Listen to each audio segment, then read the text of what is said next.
मान लीजिए किसी जगह पर जो है विद्युत क्षेत्र आपके पास इस तरफ है और 2 पॉइंट मैं ले लेता हूँ इस डायरेक्शन में, ये मेरे पास विद्युत क्षेत्र इस डायरेक्शन में, 2 पॉइंट यहाँ पर ले लें, ये आपके मान लो B पॉइंट है और A पॉइंट है, यहाँ से थीटा एंगल पर, ठीक है। तो विद्युत क्षेत्र आपके पास इलेक्ट्रिक फील्ड इस तरफ हुआ, इस तरफ इसका जो कंपोनेंट है वो हम ले सकते हैं, इस तरफ का इसका कंपोनेंट आएगा वो E कोस थीटा आएगा, E कोस थीटा, ठीक है। E कोस थीटा इस तरफ कंपोनेंट है, तो ये इस तरफ आ रहा है, मतलब क्या होगा कि विभव जो है वो इस दिशा में, पोटेंशियल इस दिशा में डिक्रीज होगा। तो इस दिशा में डिक्रीज होगा मतलब VA जो होना चाहिए वो VB बड़ा होना चाहिए। मान लीजिए ये दूरी जो है यहाँ से यहाँ तक की दूरी वो हम कुछ R ले लेते हैं, ठीक है। तो यहाँ पर जो है अगर मुझे पोटेंशियल का रिलेशन लिखना है, इनमें विभव का संबंध लिखना है, तो ये होगा आपके पास VA minus VB upon R, VA minus VB upon R वो बराबर E कोस थीटा के बराबर। या यहाँ से हम लिख सकते हैं कि VA minus VB equal to होगा E cos theta into R के बराबर, ठीक है। तो ये रहेगा, तो ये रिलेशन रहेगा।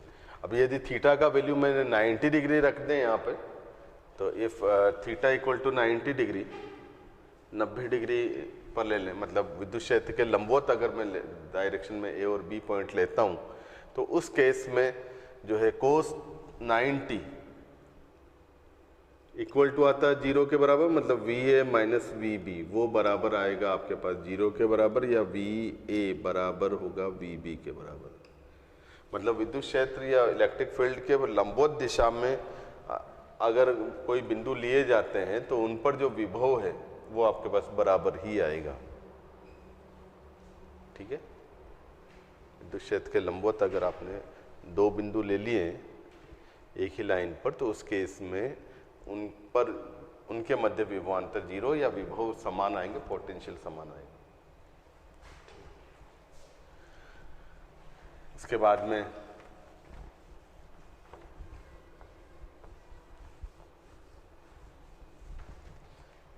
नेक्स्ट पॉइंट है इसमें, नेक्स्ट पॉइंट कि जब आपको किसी पॉइंट पर पोटेंशियल का फंक्शन पता हो और इलेक्ट्रिक फील्ड निकालना हो, ठीक है, पोटेंशियल फंक्शन पता हो और इलेक्ट्रिक फील्ड आपको निकालना हो, विद्युत क्षेत्र पता करना हो, आपको विभव में कुछ विभव का संबंध दिया हुआ है किसी, मान लीजिए इसे विभव जो है वो आपके पास फलन है हमारे पास x, y और z का, किसी बिंदु पर जो विभव है वो x, y और z का फलन है।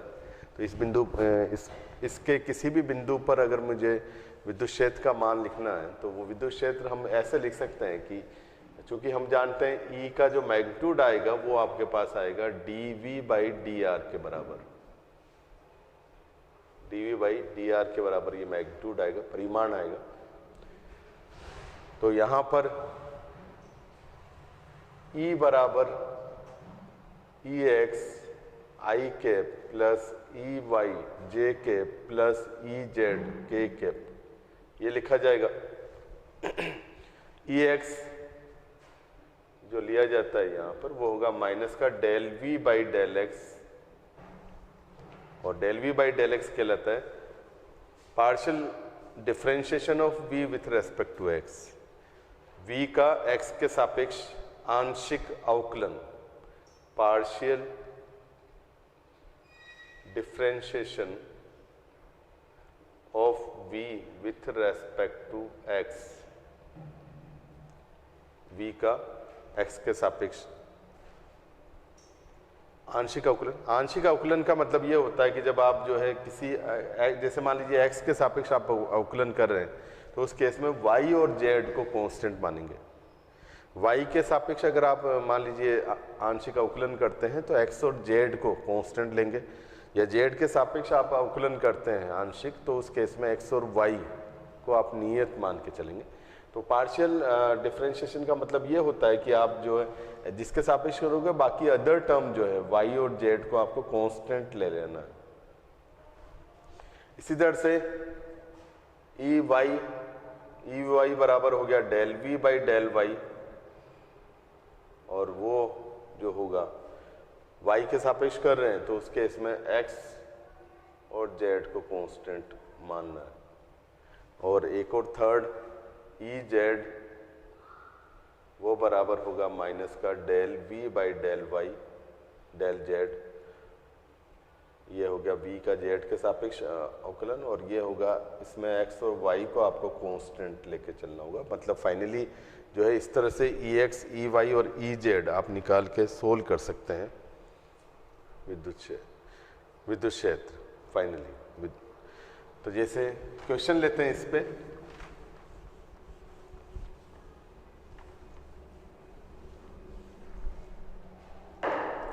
मान लीजिए किसी जगह पर जो विद्युत क्षेत्र है वो आपके ऐसे दिया जाता है 2 into x y plus y z plus z x. ठीक है, मतलब एक्स वाई जो जेड पर निर्भर है हमें निकालना है। तब 1,2,1 पर विद्युत क्षेत्र की तीव्रता ज्ञात करो।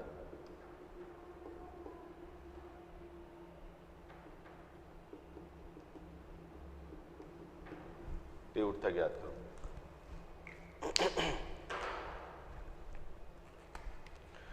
तो यहां पर पहले हम Ex निकालें। Ex होगा negative of del v by del x, और जब ये आप ले रहे हैं तो फिर आपने कांस्टेंट ले लेना है y और z को। ठीक है, तो इसमें y और z को हम कांस्टेंट रखें तो ये y कांस्टेंट आ गया। x का अवकलन x के सापेक्ष, तो यहाँ पर x का अवकलन x के सापेक्ष हम करते हैं, y को कांस्टेंट माने, या अंदर एक बार लिख लेते हैं तो ये होगा डेल बाई डेल x। ठीक है, माइनस का 2xy या प्लस ही रखें, प्लस 2yz प्लस 2zx।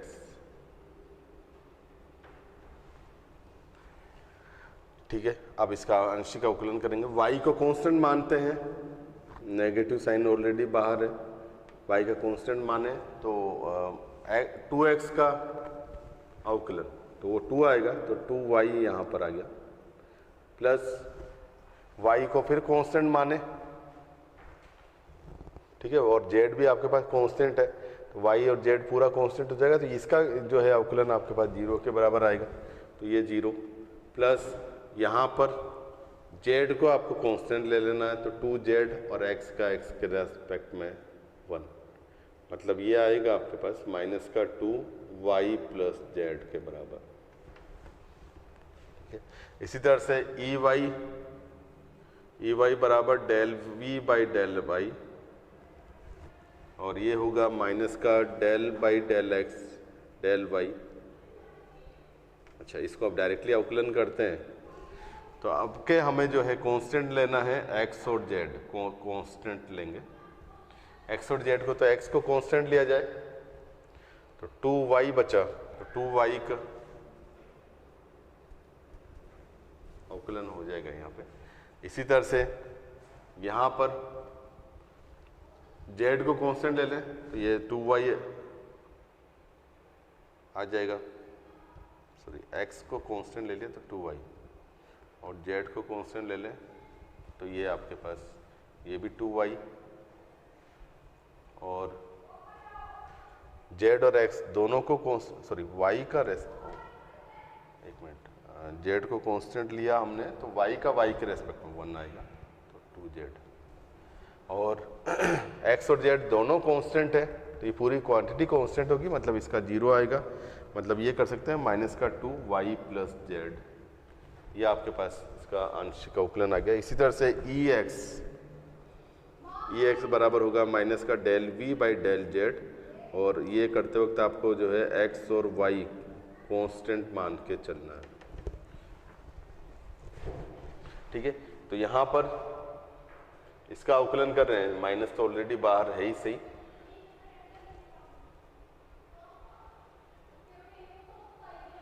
तो एक्स और वाई को कांस्टेंट, तो ये पूरा क्वांटिटी कांस्टेंट रहेगा, तो कांस्टेंट का अवकलन 0, डिफरेंशिएशन 0। फिर y को कांस्टेंट ले लें, 2z बचा, 2z का z के सापेक्ष अवकलन 2y। इसी तरह से इसमें आप जो है x को कांस्टेंट ले लेंगे तो 2x, और z का z के सापेक्ष 1, तो 2x, मतलब ये आएगा माइनस का 2x प्लस वाई, ये आपके पास। तो ये वैल्यू आ जाती हैं ई एक्स, ई वाई और ई जेड। तो यहाँ पे फिर जो है आप जिस भी पॉइंट पे निकालना, जैसे 1 to 1 पे हमें निकालना था, तो विद्युत क्षेत्र जो होगा तब ई बराबर आएगा ई एक्स आई कैप, मतलब माइनस का 2y plus Z I cap, फिर E Y j cap minus का 2y plus Z J cap, फिर माइनस का 2x प्लस वाई, माइनस का 2x प्लस वाई के कैप। तो ये रहेगा, तो यहाँ से वैल्यूज रखें इसमें 1 to 1, तो माइनस का 2 y और z की value 2 plus 1 into I cap minus 2 y plus Z. एक मिनट, अच्छा ये ई एक्स था,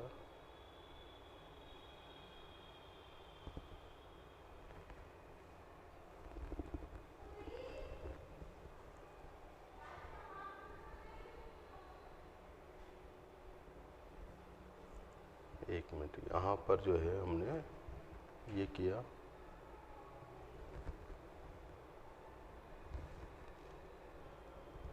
जेड,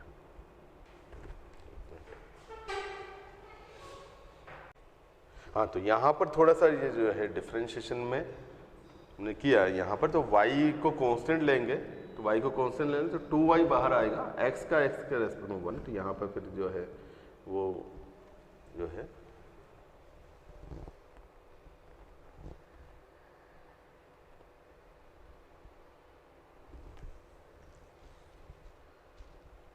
तो ये बनता है आपके पास। इसी तरह से 2yz ये बनेगा, इसको हम रखें वैल्यूज, तो यहाँ पर जो है ये है x plus Z, this is x plus Z, तो यहाँ पर x और z की वैल्यू रखें तो 1 प्लस 1, ये हो गया आपके पास माइनस का y प्लस जेड, तो y प्लस जेड मतलब 2 प्लस 1 जे कैप, और ये हो गया आपके पास माइनस का 2x प्लस वाई, तो 1 प्लस 2। फाइनली इसको सोल्व करते हैं तो ये e का जो वैल्यू आ जाएगा, e इक्वल टू होगा माइनस का 4i कैप, माइनस का 6j कैप, और माइनस का आपके पास 6k कैप। या मैग्नीट्यूड निकालें, परिमाण निकालें, तो e का जो मैग्नीट्यूड आएगा वो होगा अंडररूट ऑफ 4 का स्क्वायर प्लस 6 का स्क्वायर प्लस 6 का स्क्वायर, ये आपके पास रहेगा। तो इस तरह से हम जो है कोई भी फंक्शन दिया हो v का, तो हम इस तरह से ये मेथड रहेगा सोल्व करने का, e का निकालने का। ठीक है, तो ये रहेगा। इसके बाद में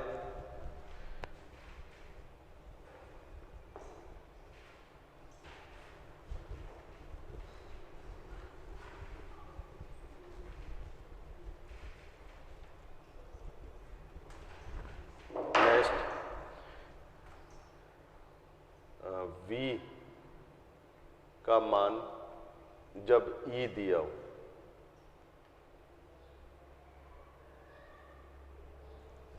जैसे मान लीजिए e इक्वल टू है आपके पास कुछ है ई x i cap plus E Y j cap, इस तरह का कोई वैल्यू है e का। हमें जो है 2 पॉइंट के बीच में पोटेंशियल का डिफरेंस निकालना है, तो हम जानते हैं कि dv इक्वल टू था आपके पास E X E into D R का नेगेटिव, ये था दो पोटेंशियल के बीच में। तो यहाँ पर जैसे मान लो V1 या V2 या R1 या R2 ये लिख सकते हैं। तो डी आर वैक्टर को आप जो है फिर d r vector equal to लिखा जा सकता है d x i cap plus d y j cap plus d z k cap. ठीक है, R1 वैक्टर हम ले लेते हैं x1 i cap plus x2 y1 j cap plus z1 k cap. R2 vector x2 i cap plus y2 j cap plus z2 k cap, ये है हमारे पास। तो यहाँ पर जो वैल्यू रखते हैं, जब ये हम यहाँ पर रखेंगे E के वैल्यूज और DR के वैल्यूज आप यहाँ पर रखेंगे, तो उस केस में यहाँ पर जो है मैं ये भी लगा देता हूँ EZ के कैप। तो फाइनली जब आप रखोगे क्रॉस मल्टीप्लाई करोगे तो फिर हमारे पास जो है ये रिलेशन आता है कि V2 माइनस V1 वो बराबर होगा minus of EX into DX, और R1 R2 भी रखें तो x1 to x2 minus integration EY dy from y1 to y2 and then EZ dz z1 to z2, ये आपके पास रिलेशन रहेगा। तो ये रिलेशन हम यूज़ करके जो है दो पॉइंट्स के बीच में जो पोटेंशियल का डिफरेंस है वो निकाल सकते हैं। अगर आपको E दिया हुआ है तो V का वैल्यू आप इस तरह से निकालेंगे। ठीक है, तो ये मेथड रहेगा सोल्व करने का इस तरह से। तो जैसे क्वेश्चन लें इसमें,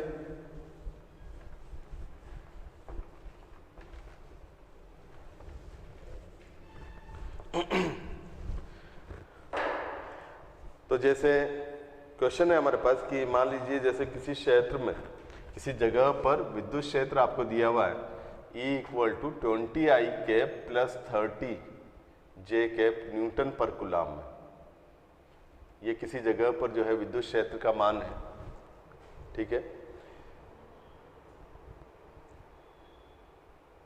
तथा आपको ये दिया हुआ है कि विभव जो है मूल बिंदु पर 0 है, ओरिजिन पर विभव 0 लेना है। तो हमें विभव निकालना है 2,2 पर।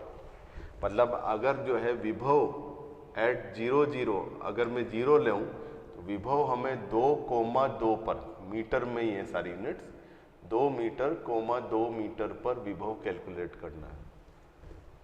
ठीक है, तो जैसा अभी हमने किया कि V2 minus V1 equal to minus of EX dx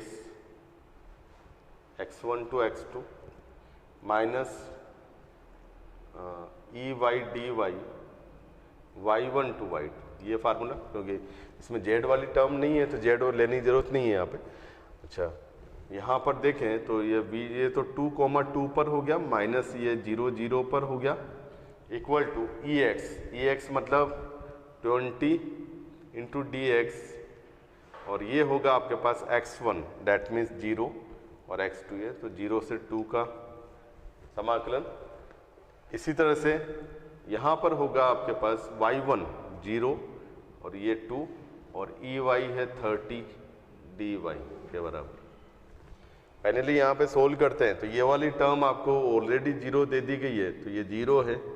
V2, 2 equal to रहेगा 20, आप बाहर ले सकते हैं, और dx का समाकलन करेंगे, इंटीग्रेशन करेंगे तो x आएगा, x की वैल्यूज आप लगाते हैं यहाँ पे तो 2 माइनस 0। इसी तरह से 30 को आप बाहर ले सकते हैं, dy का इंटीग्रेशन y आएगा, और y में आप जब ये लगाते हैं तो 2 माइनस 0 ये रहेगा। इसको सोल्व कर लो, माइनस का 40 और ये माइनस के 60, तो माइनस का 40 एंड माइनस का 60 दैट मीन्स माइनस का 100 वोल्ट, ये रहेगा V22। तो 22 पर जो है वो आपके पास ये आता है। तो ये मेथड रहेगा जब आपको जो है विद्युत क्षेत्र की तीव्रता दी हुई हो और आपको पोटेंशियल निकालना हो, तो इस मेथड से आप निकाल सकते हैं। तो एक तरीका ये रहेगा। ठीक है, नेक्स्ट क्वेश्चन,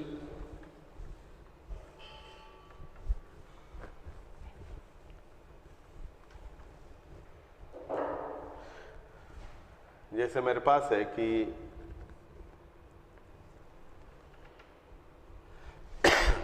मान लीजिए मुझे कुछ समविभव सतह दी हुई है, जैसे एक ये सतह हो गई समानांतर, एक ये सतह है, एक सतह ये है, समविभव सतह, इक्विपोटेंशियल सरफेस, मतलब हर पॉइंट पर जो पोटेंशियल की वैल्यूज रहेंगी वो बराबर रहेंगी। एक और ले लें, जैसे ये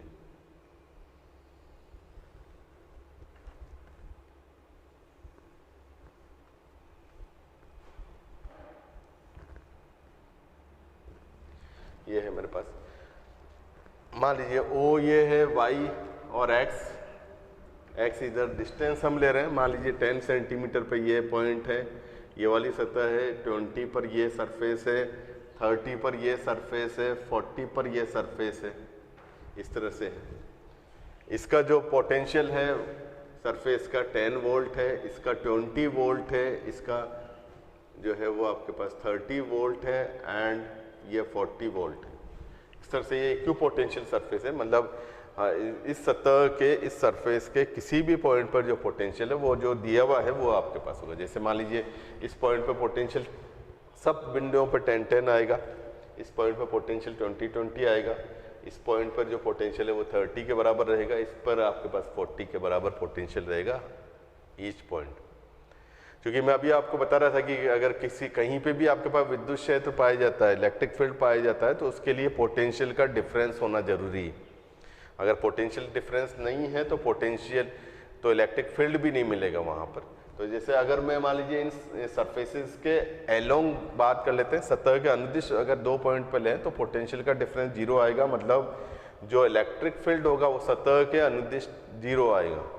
सतह का अनुदिश 0 आएगा मतलब यूँ कह सकते हैं कि जो विद्युत क्षेत्र होगा, जो इलेक्ट्रिक फील्ड होगा वो ऑलवेज परपेंडिकुलर आएगा टू ईच इक्विपोटेंशियल सरफेस, सभी सतहों के लंबवत आपके इलेक्ट्रिक फील्ड बनेगा। और इलेक्ट्रिक फील्ड की डायरेक्शन इस तरह होगी कि उस तरफ पोटेंशियल घटना चाहिए। यहाँ पर देखें 10, 20, 30, 40 इस तरफ जाने पे पोटेंशियल बढ़ रहा है, तो पोटेंशियल घटते हुए पोटेंशियल की डायरेक्शन में, मतलब यहाँ पर जो है इलेक्ट्रिक फील्ड की जो डायरेक्शन होगी घटते हुए पोटेंशियल की डायरेक्शन में, साथ में इनके लंबवत भी। तो लंबवत मतलब जो इलेक्ट्रिक फील्ड होना चाहिए वो इस तरह से आएगा, इलेक्ट्रिक फील्ड ये रहेगा। तो ये इलेक्ट्रिक फील्ड आपके पास इस तरह से आएगा हर पॉइंट पे।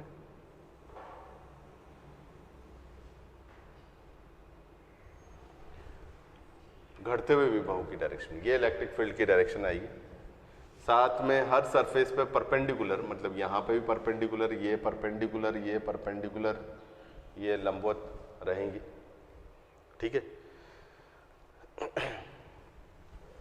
देखिए यहाँ पर ये डिस्टेंस 10 है, दो समानांतर सतहों के बीच में अगर आपको दूरी लिखनी है तो दूरी सदैव उनकी लंबवत दूरी ही लिखी जाती है। ठीक है, दो रेखाएं आपको दी हुई, दो स्ट्रेट लाइन्स आपको दी हुई है और उनके बीच में कहीं पे भी डिस्टेंस आपको लेनी तो हमेशा लंबवत दूरी ही देखी जाएगी। तो यहाँ पर भी जो है ये एंगल आपको दे दिया गया है, ये 60 के बराबर है, हर सतह का ये एंगल 60 के बराबर है।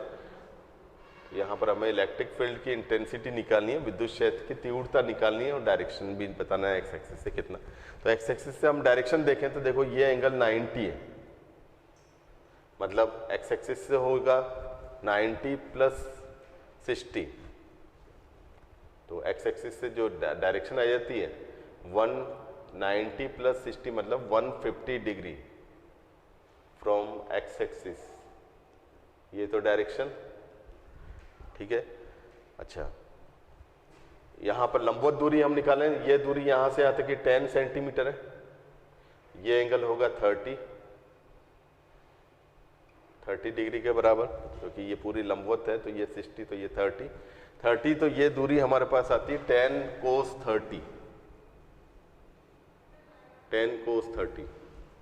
और 10 cos 30 का जो वैल्यू होता है वो होता है √3/2, √3/2 इंटू 10 सोल्व करोगे 5√3, ये आपके पास जो है सेंटीमीटर में दूरी आ जाती है। तब इलेक्ट्रिक फील्ड का जो वैल्यू रहेगा E equal to electric field जो रहेगा E बराबर माइनस का dV बाई dr। ऑलरेडी हमने जो है इलेक्ट्रिक फील्ड पोटेंशियल घटते हुए पोटेंशियल की दिशा में ले रखा है, इसलिए आपको नेगेटिव लगाने की जरूरत नहीं है। E बराबर विभव में अंतर 20 माइनस 10 और दूरी आपके पास 5 अंडर 3, मतलब यहाँ पर सोल्व करते हैं तो 10 डिवाइडेड बाई 5 अंडर 3 के बराबर, 5 से 2 बार मतलब 2/√3 वोल्ट पर सेंटीमीटर के बराबर ये इलेक्ट्रिक फील्ड की इंटेंसिटी आएगी। तो इंटेंसिटी ये रहेगी और हमेशा घटते हुए पोटेंशियल की डायरेक्शन में आपके पास आएगी। ये वैल्यूज होनी चाहिए 150 degree from the x axis.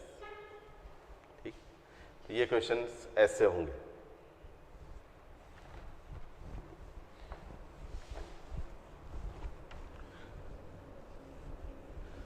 चलिए नेक्स्ट जो है इलेक्ट्रोस्टैटिक्स में ही नेक्स्ट टॉपिक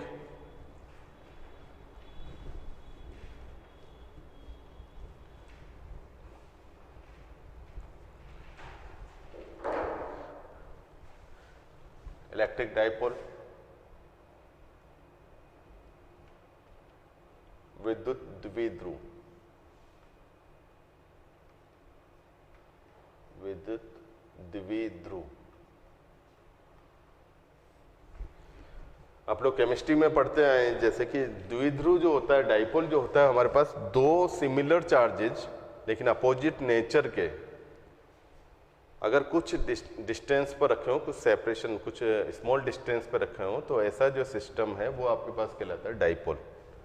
मतलब दो सिमिलर चार्जेज, दो सेम मैग्नीट्यूड के चार्जेज लेकिन अपोजिट नेचर के जो हैं और कुछ डिस्टेंस, कुछ स्मॉल डिस्टेंस पर रखे जाए तो वो जो सिस्टम है वो इलेक्ट्रिक डाइपोल कहलाता है। जैसे जो है यहाँ पर हम देखें तो मान लीजिए ये -q है और ये +q चार्ज है और इनके बीच में कुछ स्मॉल डिस्टेंस है, लेट 2l ले लें।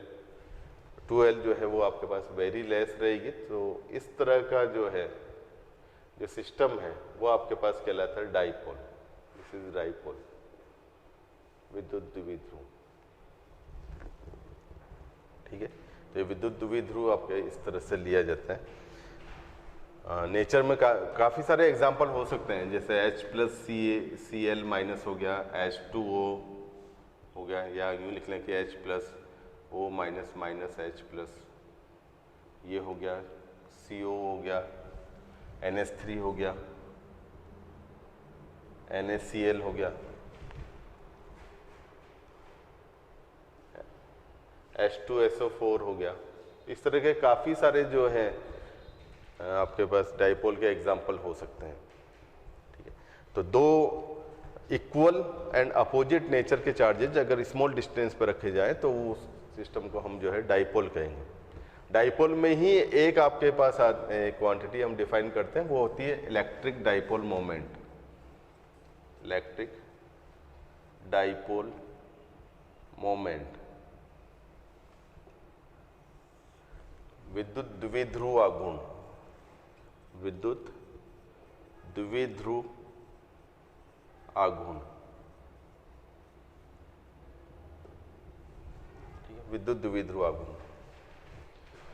तो विद्युत द्विध्रुव आघूर्ण किसी भी विद्युत द्विध्रुव की शक्ति को रिप्रेजेंट करता है, मतलब उसकी जो सामर्थ्य है, जो कैपेबिलिटीज है, उसको रिप्रेजेंट करेगा।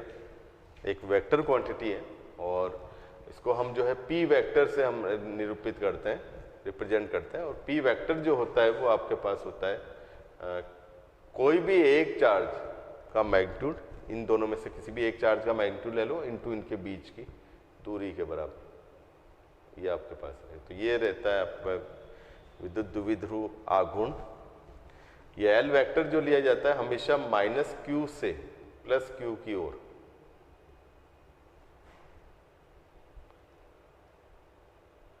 मतलब यहां से हम कह सकते हैं कि जो p वेक्टर की डायरेक्शन होगी वो l वेक्टर की डायरेक्शन में, और यहां से -q से +q की तरफ। मतलब कोई भी इलेक्ट्रिक डाइपोल की जो मोमेंट की जो डायरेक्शन होती है वो हमेशा -q से +q की तरफ, ये आपके पास आती है। ठीक है, तो ये रहता है -q से +q की तरफ डायरेक्शन रहेगी हमेशा। इलेक्ट्रिक डाइपोल मोमेंट की। ठीक,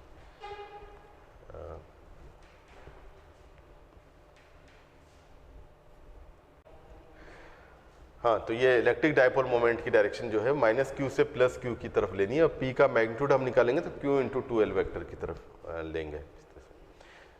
देखिए इन नेचर जो है कभी भी इंडिपेंडेंट कोई चार्ज एग्जिस्ट नहीं करता है, हमेशा चार्ज जो है हमेशा पेयर में मिलेंगे। इस तरह से जैसे हमारे पास ये है, ये इस तरह से नेचर में जो है इस तरह के कुछ कंपाउंड है, तो कभी भी ऐसा नहीं मिलेगा कि वो H प्लस आपको अकेला मिल जाए, कोई Cl माइनस अकेला मिल जाए, हमेशा वो एक पेयर में मिलेगा।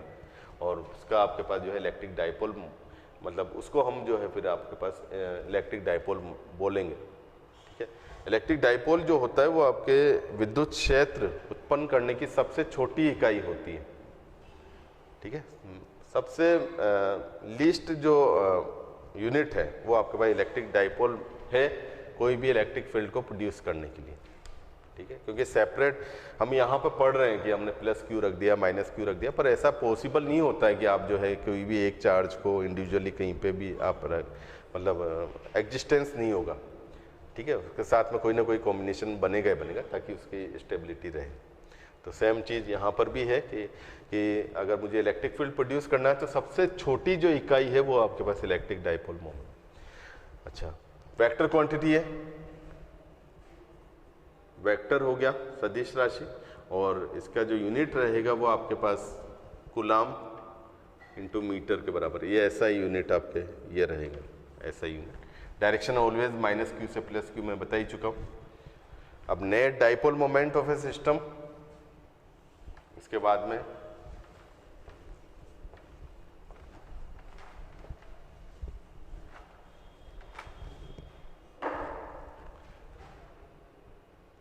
नेट डाइपोल मोमेंट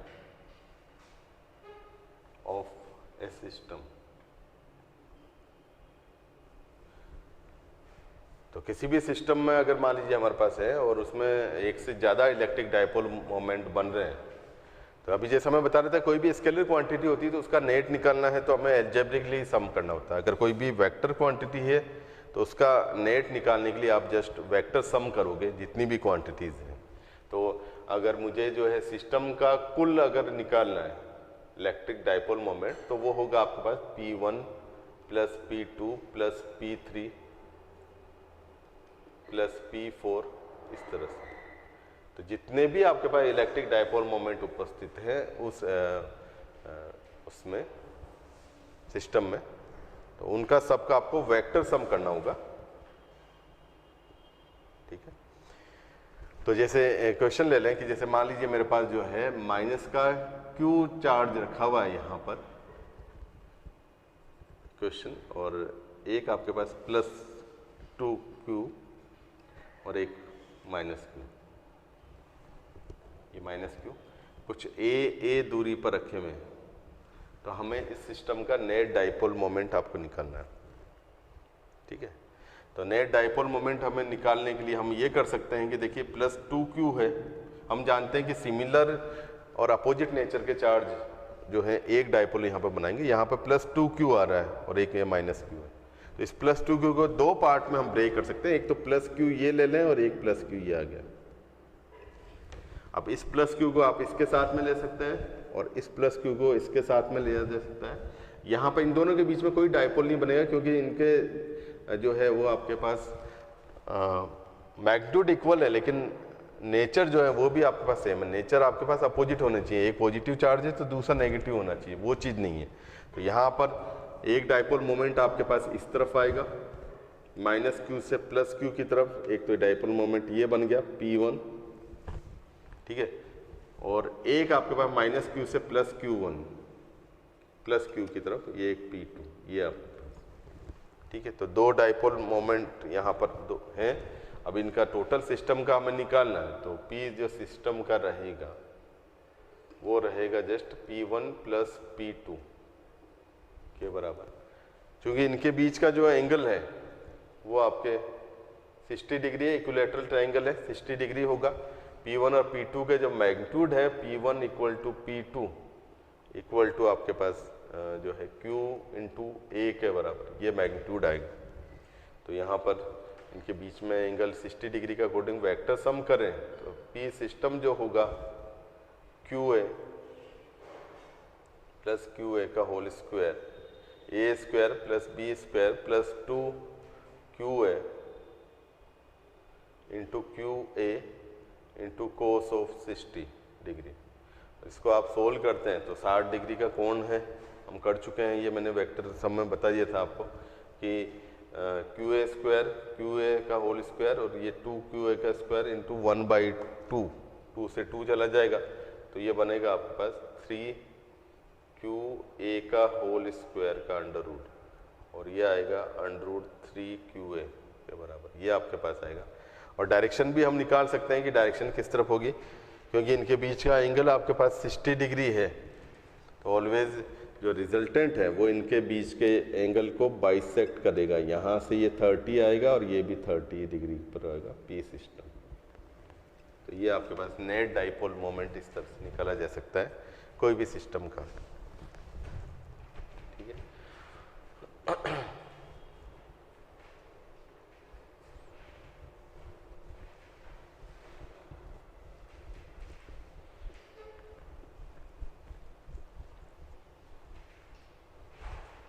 अब इसके बाद में आता है कि इलेक्ट्रिक फील्ड की intensity due to electric dipole. Electric field due to electric dipole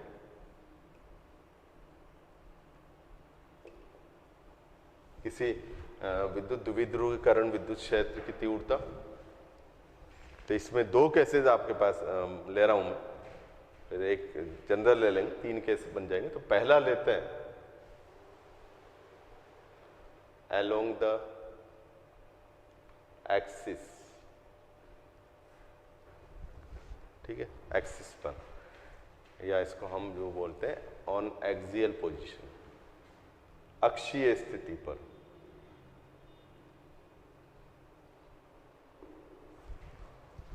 द्विध्रुव की जो अक्ष होती है वो आपके दोनों चार्जेस को मिलाने वाली, जैसे मान लीजिए यहाँ पर है कि ये -Q है और ये +Q है, दोनों चार्जेज हैं, तो इनको मिलाने वाली जो रेखा है वो आपके पास द्विध्रुव की अक्ष कहलाएगी। तो ये द्विध्रुव की अक्ष है, एक्सिस ऑफ डाइपोल, ठीक है। इनके बीच की दूरी 2L है, मतलब L ये हो गई और L ये, और इसकी अक्ष पर हमने जो है R दूरी पर, सेंटर से R दूरी पर कोई पॉइंट ले लिया है, जैसे मान लीजिए P पॉइंट ये है, तो इस पॉइंट P नहीं कुछ और ले लेते हैं, जैसे मान लो A पॉइंट है, इस पर हम जो है इलेक्ट्रिक फील्ड की इंटेंसिटी निकालना चाहते हैं, ठीक है। तो इसके लिए देखिए चार्जेज हमें वही हम कर चुके हैं कि इलेक्ट्रिक फील्ड एक जो है वेक्टर क्वांटिटी है, मतलब नेट निकालने के लिए आप वेक्टर सम करेंगे, जितनी भी इंटेंसिटीज बन रही है किसी पॉइंट पर सबका वेक्टर सम करना है।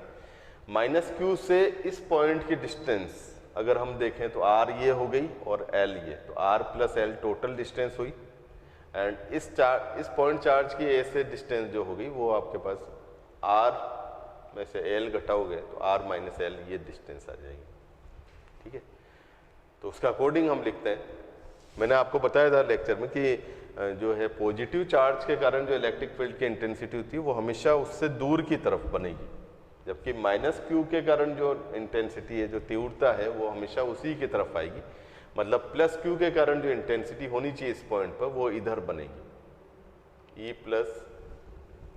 और -Q के कारण जो इंटेंसिटी है वो आपके पास इस तरफ होगी,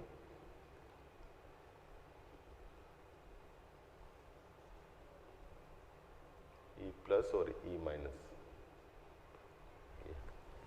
चूंकि हम यहाँ देखें तो दूरी जो है -Q ज़्यादा दूरी पर है A से, +Q आपके पास उसके निकट है, तो यहाँ पर A पर जो तीव्रता आएगी वो -Q के कारण काफ़ी कम होगी, दूरी ज़्यादा है तो दूरी के वर्ग के व्युत्क्रमानुपाती होता है, इन्वर्सली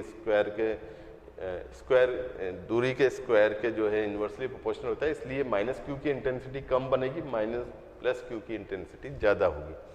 तो नेट EA जो बनेगा वो वेक्टर सम करेंगे ई प्लस और ई माइनस का, ये वेक्टर एडिशन, और इन दोनों का वेक्टर एडिशन, दोनों के बीच में 180 डिग्री का कोण है, मतलब बड़े वाले में से आपको छोटा वाला माइनस कर देना है, ये माइनस करो, इसको सोल्व करें तो अच्छा इसका डाइलेक्ट्रिक मोमेंट जो है वो P इस तरफ है, वो है Q इंटू 2L के बराबर। हाँ, E प्लस लिखें तो K, इसके कारण K Q अपॉन जो भी दूरी है तो K Q upon R minus L का होल स्क्वायर, और माइनस इसके कारण यहाँ से ये दूरी जो है R प्लस L है तो K Q upon R plus L का whole square. K Q common ले सकते हैं तो K Q हम कॉमन ले लें तो यहाँ से R प्लस L का होल स्क्वायर इधर आएगा और R माइनस L का होल स्क्वायर इधर, और नीचे आपके पास R square minus L square का होल स्क्वायर। ये एलसीएम हमने लिया तो R प्लस L का होल स्क्वायर इधर ओपन भी कर लेते हैं, R square plus L square plus 2RL minus R square R minus L का होल स्क्वायर, तो R square minus L square plus 2RL का स्क्वायर, ये ठीक। तो यहाँ पे सोल्व किया जाए इसको तो देखिए इसमें R स्क्वायर, ये वाली टर्म इससे कैंसिल हो जाएगी, ये 4RL आ जाएगी, 4RL इंटू के क्यू अपॉन ये, तो EA मेरे पास बनता है, देखिए 4RL को मैं दो टर्म में इसको ब्रेक कर रहे हैं, 2R इंटू 2L, ठीक है। तो K Q इंटू 2L अलग लिख लिया into 2R upon R square minus L square का होल स्क्वायर। क्योंकि हमारे पास जो है P Q इंटू 2L वो P के बराबर है, तो इसलिए इसको हम लिख सकते हैं कि E वेक्टर का जो मैग्नीट्यूड आएगा वो होगा K P 2KPR, 2R आगे into R square minus L square का होल स्क्वायर, ये आपके पास बनेगा। और इलेक्ट्रिक वेक्टर फॉर्म में देखें तो वेक्टर फॉर्म में E वेक्टर बराबर रहेगा 2KR P vector upon R square minus L square का होल स्क्वायर, ठीक है। यहाँ से हम देख सकते हैं कि जो डायरेक्शन होगी E वेक्टर की अक्षीय स्थिति पर वो आती है आपके पास P की दिशा में, नेट ये है तो ये EA आपके पास ये P वेक्टर इस तरफ था, इसकी भी दिशा इस तरफ, मतलब अक्षीय स्थिति पर जो है विद्युत क्षेत्र की दिशा सदैव P की दिशा में बनती है, ठीक है। तो ये आपके पास फाइनल फार्मूला आएगा इसमें।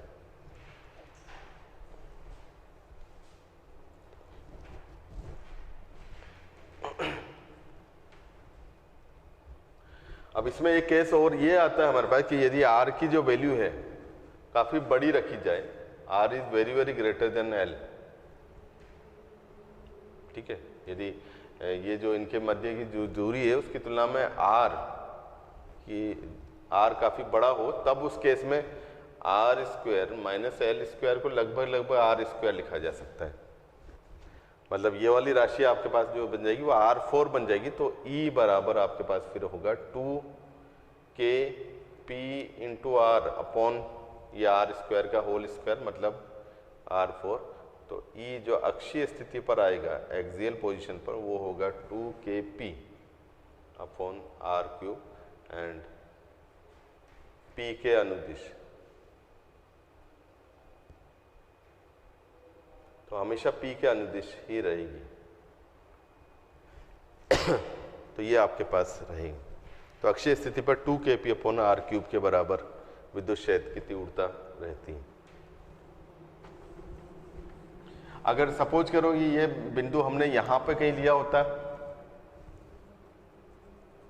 यहां पर, तो यहां पर भी ये अक्ष है तो P की दिशा में ही, मतलब इधर ही आपके पास विद्युत क्षेत्र की दिशा आती, P इस तरफ है तो P भी यहाँ पे इस तरफ। तो हमेशा अक्षीय स्थिति पर जो विद्युत क्षेत्र की दिशा है वो सदैव P की दिशा में रहती है,